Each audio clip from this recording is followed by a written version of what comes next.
Hello everybody, thank you for tuning in to another episode for notanalog.com. Today I'm looking at the Lumia 925 from Nokia.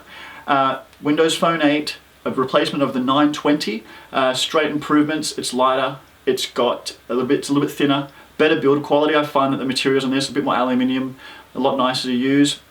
They've still got the sharp edges, which in fact is responsible for a broken screen on my iPad. Dropped the 925 just from a small height, and the corners, the damn corners, broke the screen on the iPad. These things happen. Oops. Now, I mentioned it was thinner, 8.5mm, it's lighter, 139 grams, and the build quality is very good, typical as you expect from Nokia lately. Now, the camera on the back, 8 megapixel, and it shoots amazing images, low light images as well.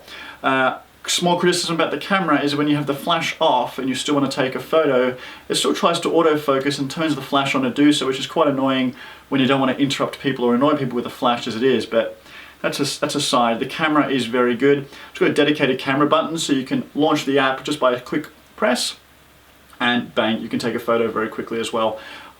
Nice camera. If you're looking predominantly for a camera phone rather than a phone/camera, you'll find that this is actually quite a good unit. Now, Windows Phone, no huge surprises.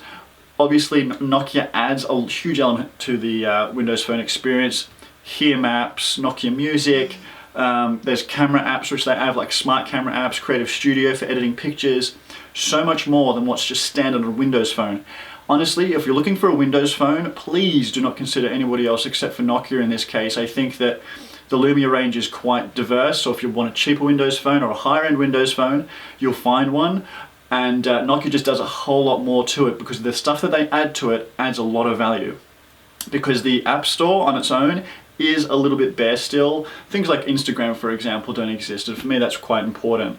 Now, besides the camera, because usually you're not buying a phone just for the camera, the screen is 4.5-inch AMOLED display, not the highest resolution in the world, but it's very crisp, and you don't really see much pixelation when you're looking at pictures, which is great. Now, it has 4G LTE, it has NFC connectivity, the back door does not come off. It looks like it would because it's got this little crack in the middle around it, but it doesn't actually remove, so the battery stays in there. No expandable storage, which is a little bit of a shame, so make sure you get the right device first. So 16 gig or 32 gig, you're probably going to want to go to 32 gig if you're big on music, movies and stuff like that. Besides that, battery life, easily managed a day.